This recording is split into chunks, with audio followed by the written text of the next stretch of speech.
Hello everyone, welcome to my first video. এটা আমার digital marketing related প্রথম video. এই ভিডিওতে আমরা দেখতে পাবো কীভাবে মজ অ্যাকাউন্ট তৈরি করতে হয়। মজ অ্যাকাউন্ট ক্রিয়েট করার আগে আমাদের বুঝতে হবে মজ অ্যাকাউন্টটা কী বা মজটা কী।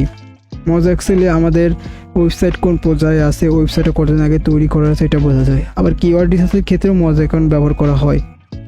আবার ওয়েবসাইট কোন পর্যায়ে আছে বা ডিটেলসে বলতে পারেন আপনি, ওয়েবসাইটটা কোনো দুর্বলতার দিক আছে কিনা সেটা বোঝা যায় এই মজের মাধ্যমে।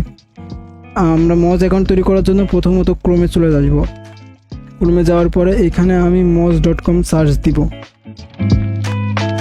moz.com সার্চ দেওয়ার পরে আমরা সরাসরি ওয়েবসাইটে চলে আসছি। মজ ওয়েবসাইট আসার পরে আমরা এখানে লগ ইন অপশনে ক্লিক করব। লগ ইন অপশনে ক্লিক করার পরে এখানে আমরা সাইন আপ অপশনে ক্লিক করব। আবার সাইন আপ অপশনে ক্লিক করার পরে এখান থেকে আমাদের ইমেল দিতে হবে। আমি আমার ইমেলটা দিয়ে দিচ্ছি।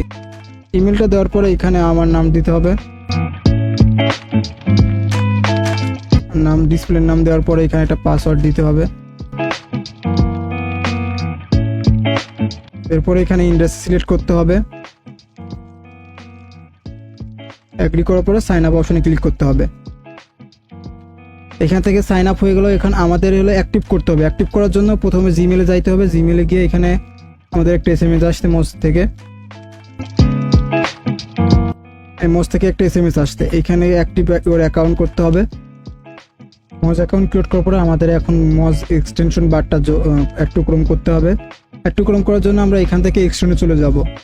এক্সটেনশনে যাওয়ার পরে ভিজিট ক্রোম ওয়েব স্টোরে যাইতে হবে। ক্রোম ওয়েব স্টোরে যাওয়ার পরে এখানে সার্চে আমরা দিতে হবে মজ বার দেওয়ার পরে এখান থেকে আমরা এটা অ্যাড টু ক্রোম করতে হবে। আমরা অ্যাড টু ক্রোম করে দিলাম। অ্যাড এক্সটেনশন করার পরে এটা আমাদের পিন করে রাখতে হবে। আজকের ভিডিওতে দেখলাম আমরা কিভাবে মজ অ্যাকাউন্ট ক্রিয়েট করতে হয় এবং মজ বার ডাউনলোড করতে বা ইনস্টল করতে হয়। ধন্যবাদ। আজকের ভিডিওটা এই পর্যন্ত। পরবর্তী ভিডিওতে আবার দেখা হবে।